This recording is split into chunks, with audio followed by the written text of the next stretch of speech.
PowerPlayChess, brought to you in association with Kagi. Here's my recap of Game 7 of the World Chess Championship match between Gukesh Dommaraju and Ding Liren. This was a roller coaster of a game. It was absolutely fascinating. Stick around, it's good stuff. So, in this game, Game 7, Gukesh has white, Ding playing black. So, a gentle start with knight f3. But fairly quickly, we go into this sort of Grunfeld-Fianchetto variation. It doesn't really have a name, but I guess when black plays the pawn out to d5 in combination with the Fianchetto, then yeah, that's kind of a Grunfeld. But it's almost symmetrical, this position. And this whole variation was a real battleground in the 1986 and 1987 World Championship matches between Karpov and Kasparov. And those games invariably went like this, an exchange, and then the knight came to the outpost very quickly on e5. And there were very heavy positional struggles. But Gukesh went in a different direction. Well, he just castled instead of exchanging. And again, one could just exchange here, or you can protect that pawn with b3 or queen b3. But Gukesh played rook e1. Now, that is a very unusual move in this position. I mean, there have literally been thousands of games played between serious players in this line. Rook e1 has been played in a handful of games by not terribly strong players. So, I mean, black has quite a choice here, maybe bishop f5, knight e4, but I mean, the obvious move is to take that pawn. Why not? And Ding considered this move for 28 minutes. So he's burning a lot of time on the clock already, so that's dangerous. As we've seen in this match, Ding has got into time pressure a few times.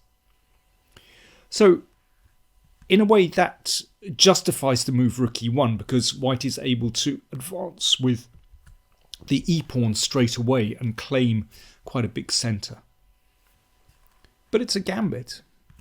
Bishop g4, so developing quickly, and knight d2. And Ding thought for sort of 4 minutes here and played c5. He could have protected that pawn with b5.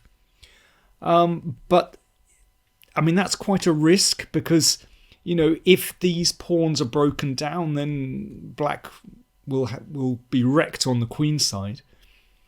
But, sorry, in this position, yeah, b5. But instead of b5, he played c5, and I find that move quite anti-positional. I mean, it's a classic Grunfeld move. You're trying to attack white centre and open up the diagonal for this bishop. But in this case, it gives this bishop such scope on the diagonal. That's the danger with this move. And Gukesh pushed on with d5. So, you know, white claims a lot of space in the middle. So Ding tries to break that down with e6.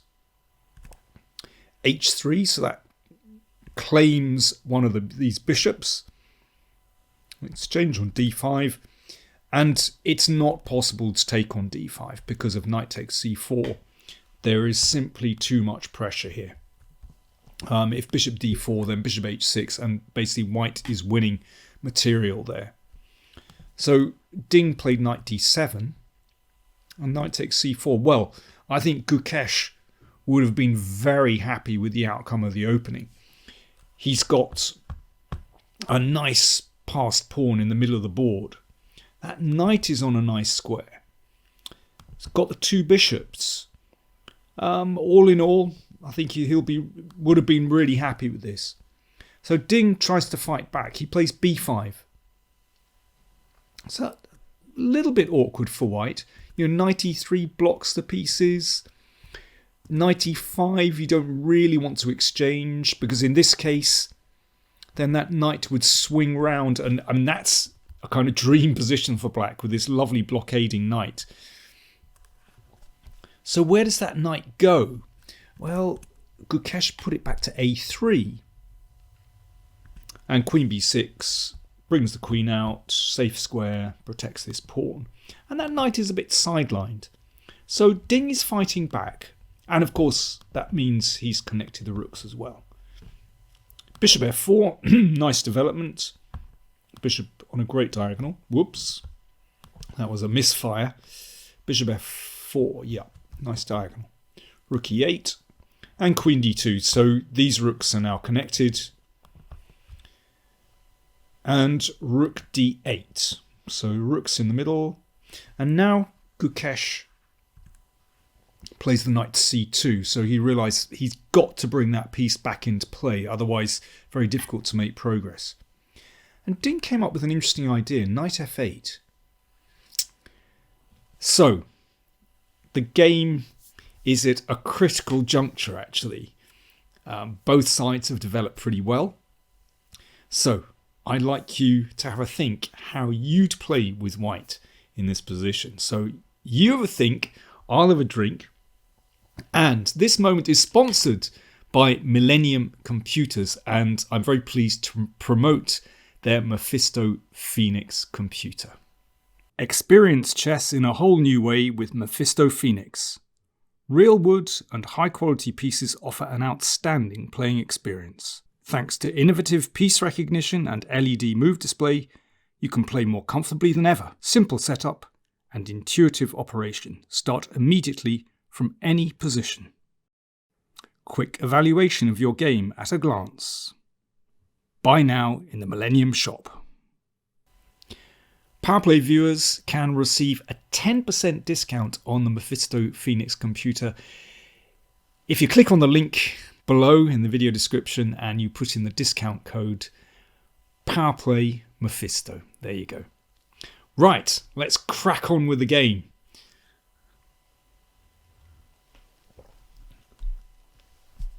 So what did Gukesh come up with here? Did you find b4? I think that's an excellent move. And Ding was obviously not comfortable after this. So what's the point of b4? Well, it's about bringing that knight back into play. Also breaks up, to some extent, these queenside pawns. That's where black is trying to get counterplay. Also, you know, sometimes the point of knight f8 was to try to perhaps bring this knight back into play using that pin. And so, you know, breaking down this pawn on c5 means that that kind of idea, plonking the knight in the middle, is just ruled out. And Ding thought for, you know, over 14 minutes here on this move. Tricky decision. He decided to push on, so he's got a protected pass pawn. But you can see this square is available for white now. And not only that, after bishop e3, that pushes the queen to a slightly awkward square. So Ding decided to play queen a6, but he said after the game that already he thought his position was hopeless. And yeah, he was quite a bit down on time at this moment. After this next move by Gukesh, bishop d4, see, that's using that d4 square that was created by this pawn push b4. Clock times were roughly 50 minutes for Gukesh remaining to get to the time control at move 40. And Ding only had 23 minutes at this point, so still 20 moves to go. And at the only 23 minutes left to play those moves in. This is really difficult. So Ding took on e1. He exchanged rooks on e1. Incredibly, the computer believes that black is still holding after this move. I think it's, to my eyes, looks still very uncomfortable. But there you are. Computers often find very tenacious defences. Anyway, Ding exchanged on e1 and took on a2. Of course, Gukesh had anticipated this, so it's a temporary pawn sacrifice.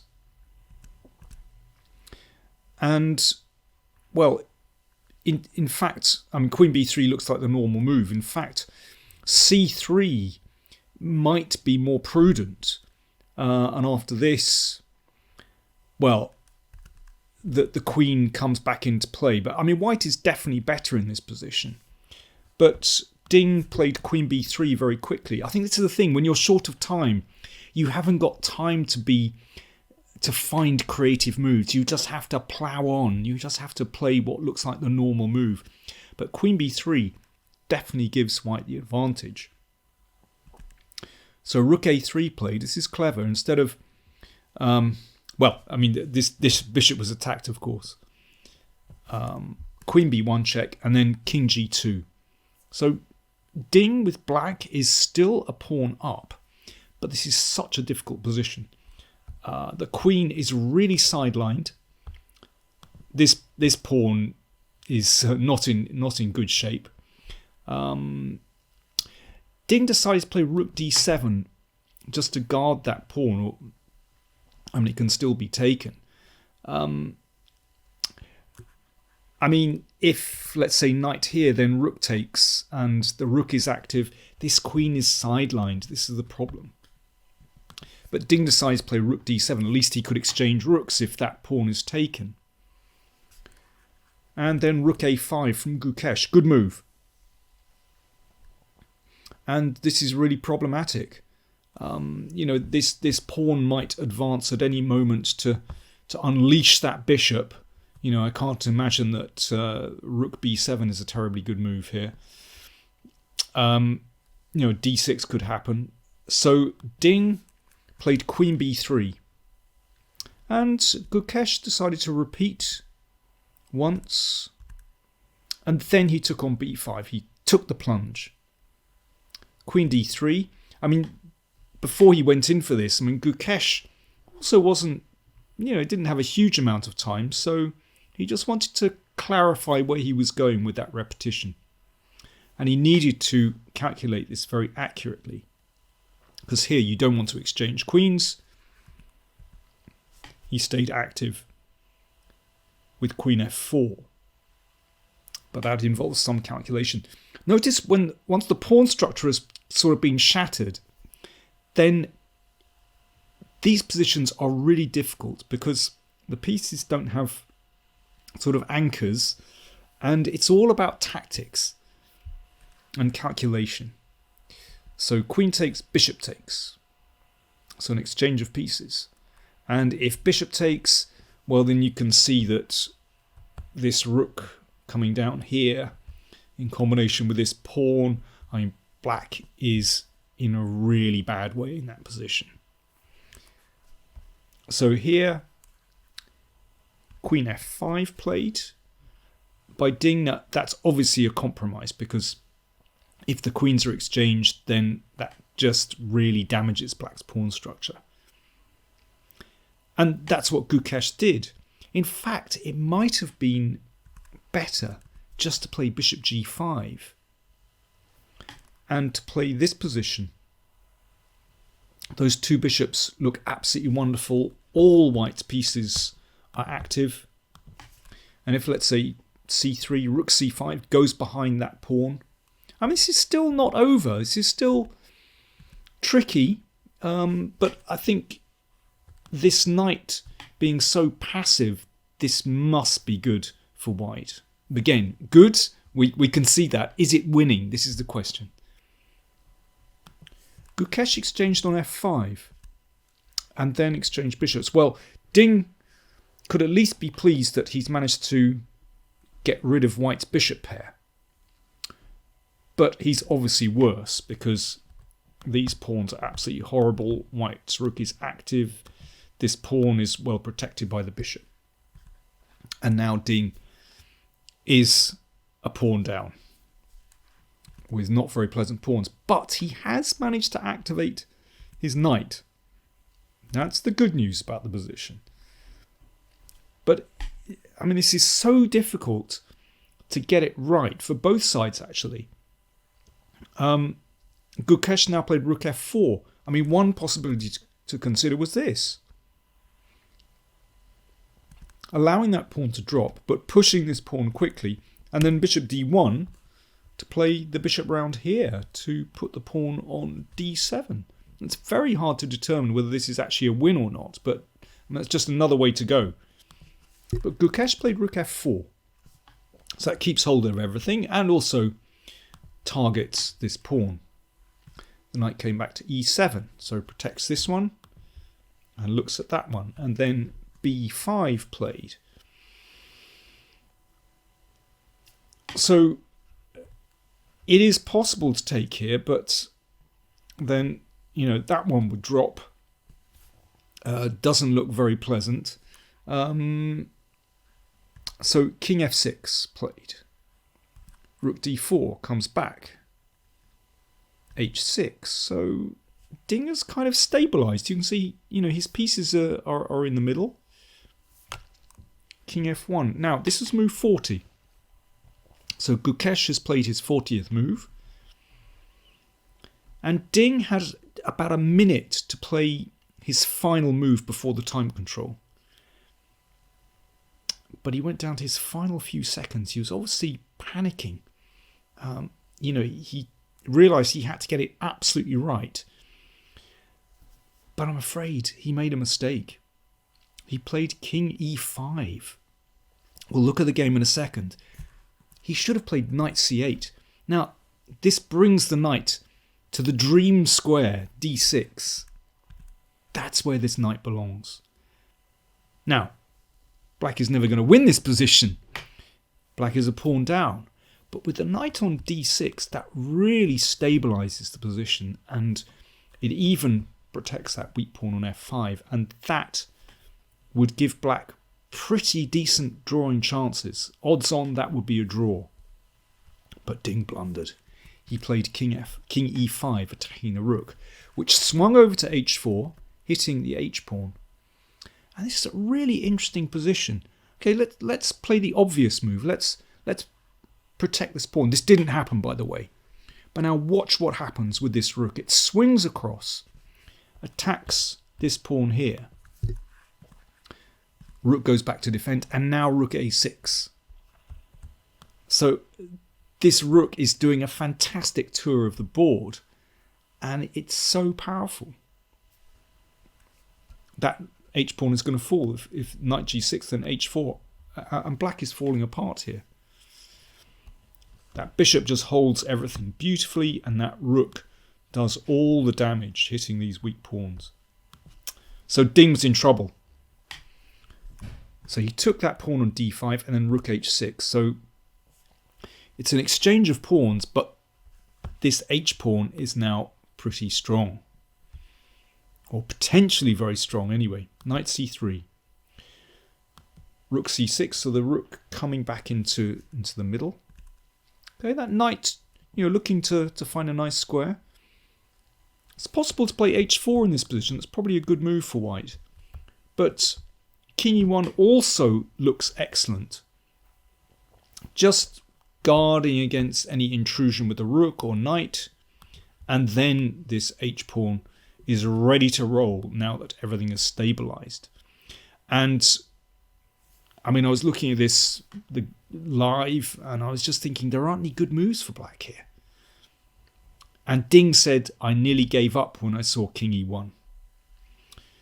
And, well, after the time control at move 40, the players get 30 minutes extra, plus 30 seconds per move. Ding was already down to 10 minutes on the clock at this point. Gukesh had 22. Ding came up with f6. I mean, it's kind of a nothing move. And, well, Gukesh was probably just emboldened by this, and he continued with his plan of playing h4. The best thing to do here is to play rook c8 to hassle that king. And that is really difficult now, because the king will be driven away, and then this is even stronger. He played h4, which looks so natural. Then rook d3. That's a really tricky move from Ding, and he played it really quickly. He had to. He was running short of time. But suddenly Gukesh was under pressure. It's tricky. So why is this such a big deal? Well, if, let's say, king here, the rook goes back, hits the b pawn. You can see that can't be covered by the bishop now. And if b6, an exchange, rook a5, with all the pawns on the same side, that's not clear, particularly when this rook can come down to hassle the king. So Gukesh played bishop d1. Clock time's 12 minutes for Gukesh, 5 minutes for Ding. Ding played f4 really quickly. He'd planned all this and bashed the moves out, and he realised that he was in with a chance. Well, now Black's pieces have coordinated, and White has to take care here. This is tricky. I suspect that Gukesh had seen this originally and planned bishop c2. This would be a mistake. It looks like there's trouble here, but pawn takes is an excellent move. And if bishop takes rook g2, and that pawn goes home. So, and if g4, that rook switches across, and this is potentially quite nasty actually, with perhaps this idea, maybe f3, hitting this pawn as well. So Gukesh exchanged on f4, but he's still got similar troubles. If, let's say, rook c4, pinning, then this move rook h3 again, getting behind that dangerous pawn and threatening a nasty check here as well. So bishop c2 played. Still possible to play rook h3 here actually, but Ding very quickly played rook d5.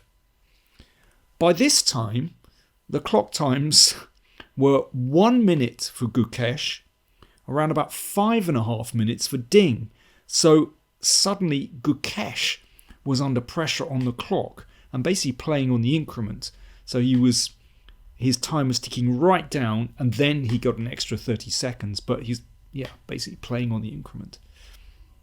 Whereas Ding was comfortable with his time and played very accurately.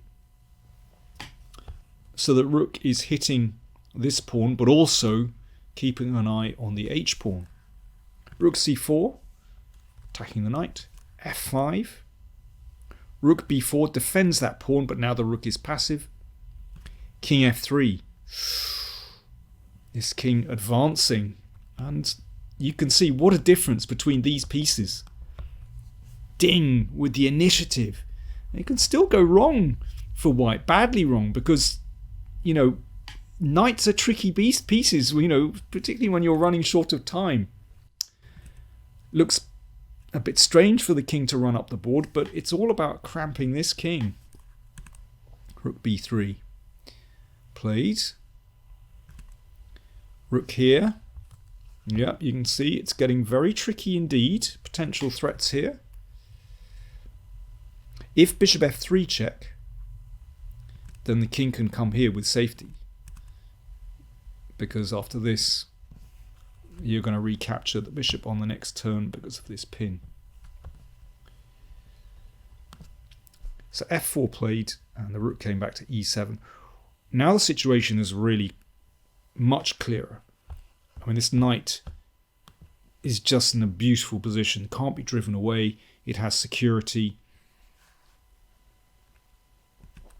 Rook e3 played. Incidentally, this rook is simply threatening to swing around to take that pawn. I mean, this is exactly what happened. Rook h7 here, knight f6.